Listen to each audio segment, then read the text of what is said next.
Halo, selamat datang di channel Ruang Taktik. Di video kali ini kita akan analisis kemenangan Inter atas Benfica. Di hadapan pendukung sendiri, Benfica gagal menembus pertahanan Inter. Meski tampil dominan dari segi possession, nyatanya blok press Inter terutama di tengah sulit ditembus. Dari catatan statistik pun, Inter Milan pada segi peluang nggak kalah jauh meski possessionnya nggak tinggi. Dengan XG yang nilainya juga nggak terpaut jauh lantaran Inter mendapat penalti, anak asuh Inzaghi ini mampu mencetak 2 gol. Dengan 1 gol lewat open play sundulan Barella. Inzaghi menggunakan medium press yang sesekali pressing tinggi dalam mengganggu build up Benfica. Bahkan di babak kedua, intensitasnya lebih tinggi dan terjaga sampai 90 menit. Nah, penasaran dengan jalannya laga dari segi taktikal? Let's go, kita bahas sama-sama. Tuan rumah Benfica menggunakan formasi 4-2-3-1 dengan Gonzalo Ramos sebagai ujung tombak, ditopang Rafa Silva dan disupport winger yang bertipe gelandang, Joao Mario dan Aursners. Sementara Inter menggunakan 3-5-2 yang akan berubah menjadi 5-3-2 ketika bertahan. Darmian diplot sebagai center back kanan yang diapit Dumfries dan Di Marco pada posisi wingback. Starter di depan Zico dan Lautaro dengan 3 gelandang, Barella, Brozovic, serta Mkhitaryan. Gameplan Inter bertahan dengan blok medium dan dalam beberapa kesempatan akan menerapkan high press. High press dilakukan di samping dengan mendorong wingback bahkan Darmian untuk ikut naik. Di klip ini juga terlihat Di Marco press jauh terdepan ketika bola di samping. Namun, high press ini nggak terus-menerus dilakukan dan lebih banyak menggunakan medium block. Inzaghi sengaja memaintain high press Inter untuk nggak digunakan terus-menerus, namun tetap terjaga hingga babak kedua. Kita lihat di babak kedua ini, Di Marco naik melakukan high press hingga ke depan. Jika press di area tinggi ini dilewati, maka Inter akan menerapkan blok medium sampai rendah. Organisasi bertahan ini jadi kunci juga terutama dalam menjaga garis pertahanan atau backline sehingga Benfica hampir nggak pernah mengekspos ruang di belakangnya. Benfica juga kesulitan dalam menembus area tengah Inter. Hanya 21% serangannya dilewatkan ke tengah. Anak asuh Inzaghi ini sukses memblok progresi mereka dari area sentral dengan medium pressnya. 3 gelandang dan 2 striker akan menjaga progresi ke tengah. Blok press di tengah ini akan bergeser kiri kanan mengikuti arah serangan. Cara bertahan Inter ini menyulitkan Benfica. Belum lagi di kotak penalti, Inter bertahan sangat solid. Ditambah, Benfica nggak mampu melewati atau bypass blok press Inter ini menggunakan long pass, lantaran pemain depan Benfica bukanlah tipikal target man. Sangat berbeda dengan Inter yang memiliki target man. Ini berguna untuk bypass atau melompati press lawan.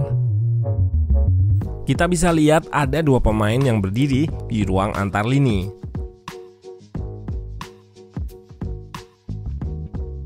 Inter memiliki 2 center back yang sebetulnya punya kemampuan bermain di sayap, layaknya fullback Didi Darmian serta Bastoni. Ini yang membuat shape build up Inter di belakang variatif. Darmian meski diplot sebagai center back juga bisa overlap atau underlap. Dan peran ini disebut wide center back atau center back yang mampu bermain melebar. Nggak hanya di sisi kanan, Inter sudah dikenal memiliki wide center back pada sisi kiri, yaitu Bastoni. Dengan 2 pemain yang mampu bermain melebar, ditambah punya wingback seperti Dumfries yang juga menyerang sayap, Inter jadi punya kelebaran maksimal, baik di belakang maupun di depan. Hal ini memudahkannya dalam melakukan sirkulasi dari sayap ke sayap atau switch. Tujuannya untuk menggeser ke kiri dan ke kanan blok press Benfica. Cara ini sering digunakan untuk membuat pertahanan Benfica unbalanced atau nggak dalam shape sempurna. Ditambah peran Bastoni tadi yang mampu overlap menyerang kelebaran. Pertahanan Benfica dipancing ke sisi kanan, lalu di-switch ke kiri. Dari sini, Bastoni menyerang lewat crossingnya. Sudah 2 kali ia mengancam. Yang pertama, di menit 77 di mana diawali dengan switch ke Bastoni. Dan kita lihat, blok press dari Benfica harus bergeser jauh, sementara Bastoni mendapat ruang yang bebas. Dengan crossing akuratnya di half space, membuat pemain berusia 24 tahun ini mengirimkan kipas ke Dumfries.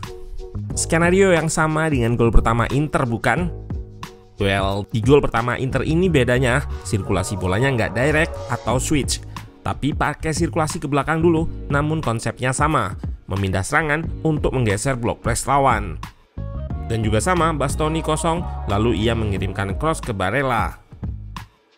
Di sisi terjauh, ada keunggulan jumlah dari 3 pemain Inter. Skema atau set play yang dieksekusi sempurna oleh pemain Inter. Menariknya, meski nggak secara langsung berhubungan, peluang di menit 77 tadi jadi awal terjadinya gol kedua Inter. Setelah peluang dibentahkan, Inter kembali menyerang lewat sayap dan crossingnya membentur tangan yang dianggap membesar atau unnaturally bigger. Penalti ini dikonversi dengan baik oleh Lukaku dan Inter unggul 2 gol tanpa balas. Secara agregat, Inter jelas diunggulkan dengan margin ini. Apalagi Benfica harus bermain tandang. Permasalahannya mungkin ada di konsistensi Inter yang pekan ini justru kalah dari Monza. Well, ini memang PR Inzaghi yang kesulitan membongkar low block lawan. Crossing Inter jadi nggak efektif jika lawan sudah menunggu di depan kotak penalti. Namun, Benfica di leg kedua nggak mungkin menerapkan low block lantaran mereka harus bermain terbuka dalam mengejar ketertinggalan. Kuncinya ada di organisasi bertahan Inter. Jika mampu mempertahankan level permainan seperti pada laga ini, Benfica akan kesulitan. Dan Inter harus lebih klinis di depan gawang, terutama dalam mengeksekusi serangan transisi cepat. Crossing Bastoni memang masih berbahaya. Namun, situasi transisi akan lebih banyak didapat pada laga nanti. Ini adalah contoh situasi transisi di mana sudah 3 versus 4, namun umpan Lukaku gagal. Dan ini ada contoh serangan transisi atau serangan balik yang gagal dimaksimalkan oleh Inter. Yang jelas, Inter sudah menapakkan 1 kakinya di semifinal. Tinggal fokus pada leg kedua nanti.